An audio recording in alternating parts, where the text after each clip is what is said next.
अमेरिकी कैपिटल को लेकर आज पूरी दुनिया में चर्चा हो रही है। दरअसल अमेरिकी हिंसा को लेकर दुनिया भर के नेता अपनी प्रतिक्रिया दे रहे हैं।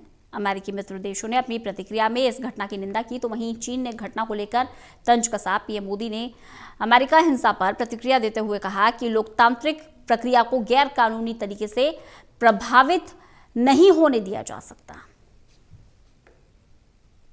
अमेरिका में हिंसा को लेकर दुनिया भर के नेताओं ने चिंता जताई है। प्रधानमंत्री नरेंद्र मोदी ने भी ट्वीट करते हुए इस पर चिंता जाहिर की है।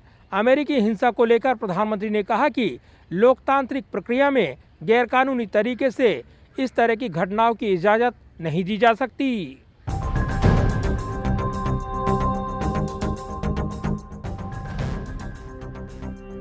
अमेरिका में हिंसा को लेकर प्रधानमंत्री नरेंद्र मोदी ने भी प्रतिक्रिया दी। प्रधानमंत्री मोदी ने कहा है कि लोकतांत्रिक प्रक्रिया को गैरकानूनी तरीके से प्रभावित नहीं होने दिया जा सकता। प्रधानमंत्री ने ट्विटर पर लिखा कि वाशिंगटन डीसी में दंगों और हिंसा की खबरें देखकर काफी व्यथित हूं। शक्ति का क्रमिक और शांतिपूर्ण हस्तांतरण जारी रहना चाहिए। लोकतांत्रिक प्रक्रिया को गैरकानूनी विरोध प्रदर्शनों के माध्यम से विकृत नहीं होने दिया जा सकता। अमेरिका के कई नेताओं और सहयोगी देशों ने भी हिंसा को लेकर चिंता जाहिर की है। अमेरिका के पूर्व राष्ट्रपति बराक ओबामा ने भी इस हिंसा पर अपनी प्रतिक्रिया देते हुए एक लंबा चौड़ा पोस्ट शेयर किया और घटना की निंदा की। ब्रिटेन के प्रधानमंत्री बोरिस जॉनसन ने ट्वीट करके कहा, अमेरिकी कांग्रेस में शर्मनाक हरकत। संयुक्त राज्य अमेरिका दुनिया भर में लोकतंत्र के लिए खड़ा होता है और अब ये महत्वपूर्ण है कि सत्ता का शांतिपूर्ण और व्यवस्थित तरीके से हस्तांतरण होना चाहिए। फ्रांस के राष्ट्रपति इमैनुअल मैक्रोन ने लिखा, जब दुनिया के पुराने लोकतंत्रों में मौजूदा राष्ट्रपति के समर्थक वैध चुनाव के नतीजों को पलटने के लिए हथियार उठा लेते हैं तो एक व्यक्ति और एक वोट का सिद्धांत कब जोर पड़ता है। न्यूजीलैंड के प्रधानमंत्री ने लिखा कि इतने सारे लोगों की तरह मैं देख रही हूँ कि संयुक्त राज्य में क्या हो रहा है। मैं अमेरिका में दोस्तों की भावना को साझा करती हूँ। जो हो रहा है वो गलत हो रहा है। नॉर्वे के प्रधानमंत्री ने कहा कि इन घटनाओं पर विश्वास करना मुश्किल है और लोकतंत्र पर ऐसा हमला बिल्कुल अस्वीकार्य है।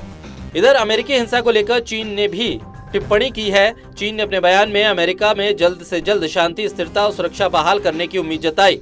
लेकिन चीन के विदेश मंत्रालय के प्रवक्ता ने साल 2019 में हांगकांग की संसद की इमारत में प्रदर्शनकारियों के घुसने पर अमेरिकी मीडिया की प्रतिक्रिया को याद दिलाना नहीं भूला।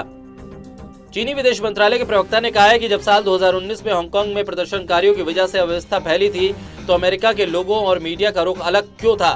उस वक्त उन्होंने हांगकांग को लेकर किन शब्दों का इस्तेमाल किया था और वे अब क्या कर रहे हैं। चीन के मुख्य पत्र ग्लोबल टाइम्स ने ब्रिटेन पर भी निशाना साधा। उन्होंने लिखा है कि कई चीनी पूछ रहे हैं कि बोरिस जॉनसन अमेरिकी फ्रीडम फाइटर्स का समर्थन क्यों नहीं कर रहे, ठीक उसी तरह जिस तरह वो हांगकांग के प्रदर्शनकारियों का करते रहे हैं। जाहिर है अमेरिका में सत्ता हस्तांतरण से पहले जिस तरीके का उपद्रव देखने को मिला, खासतौर से अमेरिकी संसद कैपिटल हिल में ट्रंप समर्थकों ने जिस तरीके से उत्पात मचाया, उसके बाद लोकतांत्रिक देश में चिंताएं बढ़ गई हैं और दुनिया भर के नेताओं ने इस पर गंभीर चिंता जाहिर की है। कैमरामैन पवन शर्मा के साथ प्रदीप कुमार, टोटल न्यूज़, दिल्ली।